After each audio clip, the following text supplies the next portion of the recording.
gal ten ji buvo, juk ten daug.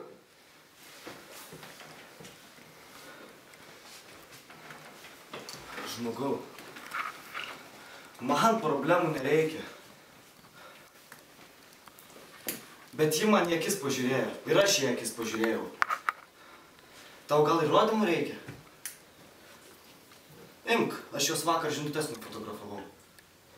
Imk. Pati auginu 2 paauglius vaikus ir labai gerai žinau, koks svarbus yra vaikų užimtumas, ypatingai vasarą. Stovyklas organizuojame jau 4. vasarą ir tėvelių ir stovyklautojų esame vertinti kaip labai gera stovykla. Stovyklose didelį dėmesį skiriam bendravimui, todėl tarp vadovų ir stovyklautojų visada vyrauja labai šilti ir draugiški santykiai. Mūsų stovykloje dirba tik kvalifikuoti ir patyrę pedagogai. Jie padeda vaikams savyje atskleisti naujus sugebėjimus, įveikti įvairias baimes ir labiau savimi pasitikėti. O mums kaip organizatoriams tai ir yra svarbiausia.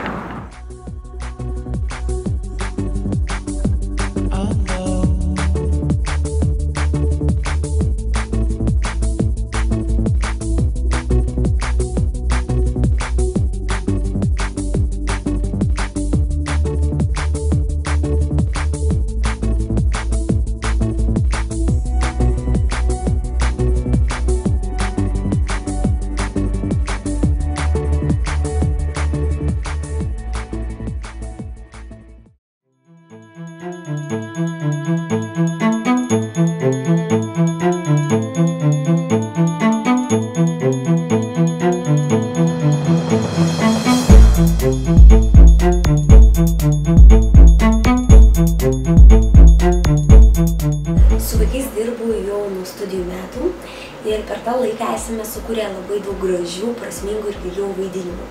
Teatro mokytoju dirbu jau 2 metus ir per tą laiką esu dirbusi tiek su jaunesnio, tiek su vyresnio amžiaus mokiniais.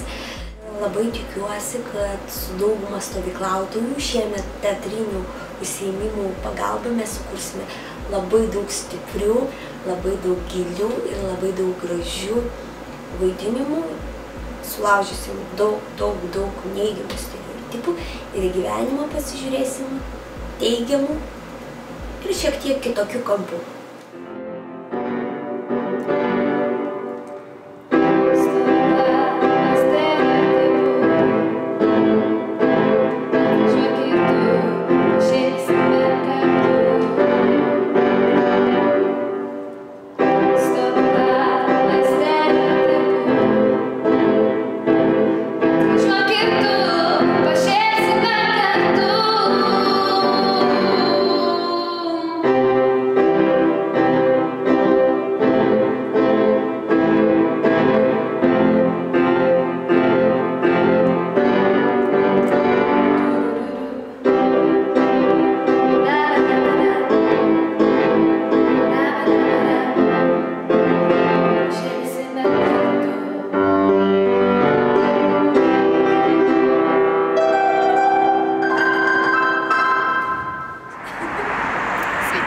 Esu Neringa, mokausi Lietuvos edukologijos universitete, istorijos specialybė. Šiaip žiauriai myliu teatrą ir muziką ir užimsiu vakaro programuose, todėl mes ten žiauriai gerai praleisime laiką. Taigi, iki pasimatymo vasarą. Palauk, aš dabar dingsiu.